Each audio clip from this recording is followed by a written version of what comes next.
Here's our 4-chambered stomach. So we have our rumen, reticulum, omasum, abomasum. And I like to include the pictures showing you the insides. Not that you'll probably ever see this, but just because it kind of gives you an idea of why we have 4 different compartments, because they all have 4 different functions.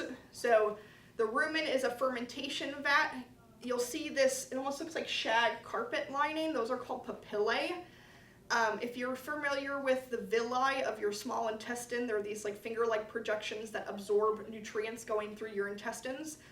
These are the same kinds of papillae, but they're on the surface of the stomach in that first compartment, and they're helping to absorb nutrient directly through the stomach wall to the liver. The reticulum is a honeycombed shape appearance. The rumen and reticulum, sometimes you'll see referred to as reticulorumen. They don't really have like a structured division between the two. They interchange between each other. So these animals will eat, go lay down, and then you'll see them chewing their cud. So when they're chewing, they're not really chewing when they're eating at first. So they have to regurgitate to re-chew their food and break it down into smaller particles. So the reticulum and rumen work together for that. The rumen has a lot of microbes that help to break that feed down. The reticulum has that honeycombed appearance to either push smaller feed towards the omasum, the 3rd compartment, or push it into the rumen and then help push it back up to the esophagus. The omasum, they call it many plies. I like to refer to it as like sandpaper. It looks like many layers of sandpaper. Basically, within that omasum, within these layers are lots of different layers of feed that move through the omasum. And when it's moving through, it's kind of compacting the feed a little bit more, so it's removing water. We want water to stay in the rumen. We don't want it to move down as much.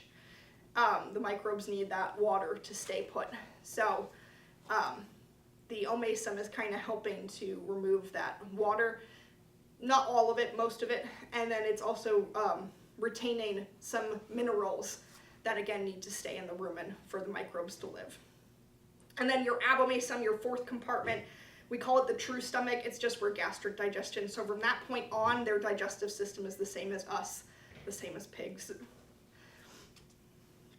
Our general nutrition, so for our small ruminants, feeding programs are based on forage or roughage utilization. So whether that's pasture, range, browse, hay, what have you, that's what we're tailoring our feeding programs to, because forage supplies nutrients more economically than concentrates or grains do. So if we can have really high quality pasture, really high quality hay, good hay for these animals, they may not need grain sometimes. And we'll get into that a little bit. So also on forage diets, ruminant animals are less likely to experience digestive problems like acidosis or enterotoxemia. I didn't really talk about any of the metabolic diseases in this, but again, happy to cover some nutritional diseases if there's questions there. Generally, the pasture should be diverse, so we want a mix of grasses, shrubs, forbs. Your grasses tend to be high in nutrients in the spring and then slowly decline over the growing season. Your shrubs, same thing, high in the spring, but they can retain a little bit more throughout the growing season and dormant period. That's why goats love your Christmas trees, things like that. And then your forbs are your non-woody broadleaf plants. They mainly are considered weeds, but they're very palatable and nutritious, and they're higher in protein content. So your dandelions, hairy vetch, things like that. I'm actually doing some research with dandelions right now with my PhD student Lexi, and if you're interested in that, I'm happy to answer questions there, but we're trying to look at it as a feed source. It's never been looked at in animal systems as a feed source, even though we know it's there and we know they eat it, but there's no data. So fun stuff coming. But anyway, relative of what's there, you're maintaining proper forage height, so you don't want your animals to graze forage under 2 inches in height. Now, as I mentioned, there are differences between our goats and our sheep.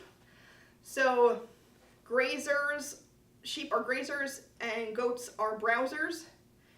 And the sheer size of the mouth of grazers limits their ability to select individual parts of plants, so they're a little less selective than goats are, but sheep are more selective than cattle are.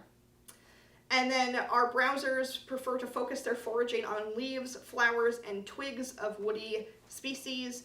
That's our shrubs and things. So your grazers prefer grasses and forbs. The sheep will graze close to the ground. They have a strong flocking instinct and group mentality, so they're pretty aloof. But these animals grow faster, they produce better milk, there's more genetic diversity within sheep breeds, and they're a more traditional enterprise when you're comparing them to goats, who are browsers. They prefer shrubs, brush, leaves, small trees. We call them top-down grazers, so it's as it sounds. They will select high first and go down. So grass is their last resort, if they have the choice, of course. They are curious and dependent. They do grow slower, but they produce more volume of milk. There is less genetic diversity within goat breeds, but they are a new and growing industry. So just something to think about, differences there. But generally, we want to make sure that we provide adequate nutrition, so plenty of forage, clean water, salt, and other minerals. Small ruminants can typically get their nutrition from forage alone, except in certain stages of life if they're lactating, if they're feeding multiple offspring, when they're pregnant, things like that. And also when pasture, if applicable, is not vegetative or too mature, that's when they're not going to get their main nutrients from your forage alone. In these cases, you may need to supplement a good quality hay or a grain, especially with sheep. Since they gain more efficiently and are marketed at heavier weights than goats, any supplemental feed would be used more effectively by sheep. And then our water is our most overlooked nutrient and often the most important. Requirements can be achieved through drinking water, free water. Food is called preformed water. And then the metabolism of nutrients is metabolic water. So obviously we still need them to have free choice water. They're not going to get all their water needs from our preformed or our metabolic, but just that there are 3 ways that they do get water. In some cases, if goats or sheep are consuming high quality pasture, browse, or both, it may satisfy their daily water requirements because of the high water content of the feed itself. So really early in the spring, really early in the grazing season, when you're throwing them out on pasture, you may not see them drink a lot of water. It's just because the grass is providing most of what they need, and they're probably still drinking some, but you're not going to see it as much as when it gets hotter in the summer and when it gets less vegetative in the summer and fall.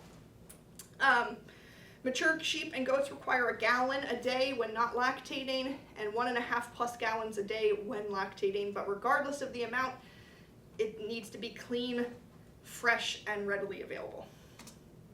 Because water can influence the animal's intake, so how much they're going to consume, which then inadvertently impacts their rate of gain.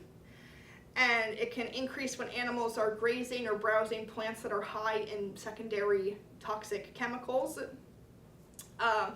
You would adjust requirements on season, ambient temperature, breed of animal, growth and reproductive status.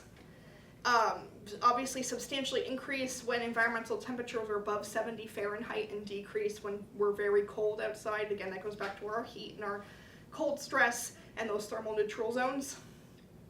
Gestation, so pregnancy, can increase water intake an average of 126% with a single offspring, and will increase more with multiples.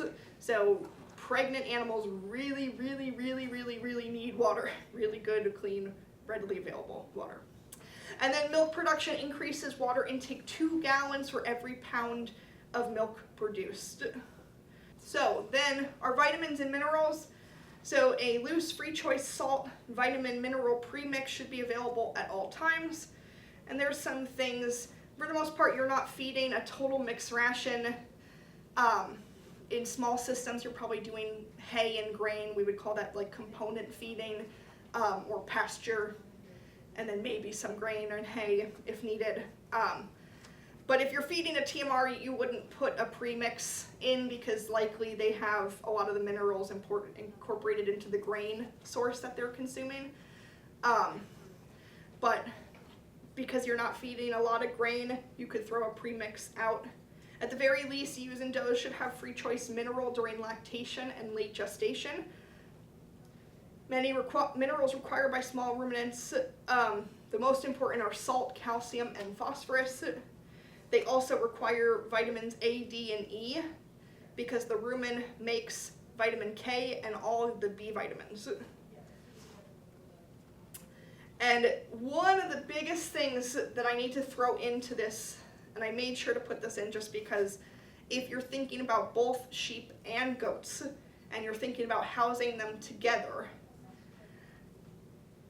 they require different levels of copper.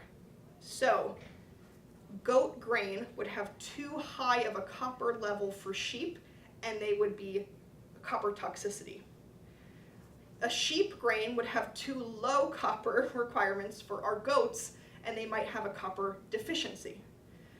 So, yeah, high copper levels for sheep equals toxic. If sheep and goats are fed together, you might feed a low copper mineral that's designed for sheep, but you're increasing the risk of developing copper deficiencies in your kids and in your goats. So it's very unlikely that the same mineral can be fed to sheep and goats without risking toxicity in the sheep and deficiency in the goats. So if you're having both, you probably need to have some capacity where they can be separated and they have those separate mineral sources provided for them. And loose mineral mixes are better than blocks for small ruminants. Now going into our concentrates, our grains, our purpose, so for grain, our commercial feeds, other supplemental feeds, is to provide nutrients that the forage part of the diet does not provide. So that's when we supplement. So forage diets alone often can't meet the nutrient needs of high-producing animals, animals that are nursing multiple offsprings, and when they're trying to meet the growth demands of lambs and kids. So that's usually when we throw in supplemental feed. That helps them reach their genetic potential for milk production and growth. Really important for our lambs and kids because the rumen is undeveloped at birth. So that rumen development requires solid feed intake via grain. When fully developed, the rumen has a 2 to 3 gallon capacity for our small ruminants. Total digestive tract is 5 to 10 gallons of feed capacity. But for our pre-weaned ruminant animals, gastric digestion, the abomasum, is the main source of their nutrient breakdown for the first few weeks of life, so mainly milk consumption.